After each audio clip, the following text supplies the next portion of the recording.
ఇదిగో బాబు నా డైలాగ్ తోటి ట్రాలీ మూవ్ చేసుకో. ఖబర్దార్ జో విశాఖపట్నం స్టీల్ కో హాత్ లగాయా తో అసలు ఎవడండి ఈ జనాభా? లేకపోతే ఎవరండి కేంద్రం? మనం పన్నులు కడితే ఉన్నటువంటి కేంద్రం ఇది, మనం ఓట్లు వేస్తే ఉన్నటువంటి కేంద్రం ఇది.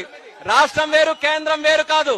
కేంద్ర ప్రభుత్వం గాని రాష్ట్ర ప్రభుత్వం గాని ప్రతి భారతీయుడికి ప్రతి ఆంధ్రుడికి కూడా కట్టుబడి ఉందనేది మనం నిరూపించుకోవాలి. వీరెవరండి అమ్మడానికి, వారెవరండి కొనడానికి? వాడొక పిచ్చి కుక్క అయితే కాల్చేస్తా, వాడొక పేడ పురుగా అయితే పిసికేస్తా. ఇది ఆంధ్రప్రదేశ్ ప్రజల తాలూకా సొత్తు, ప్రజల తాలూకా హక్కు.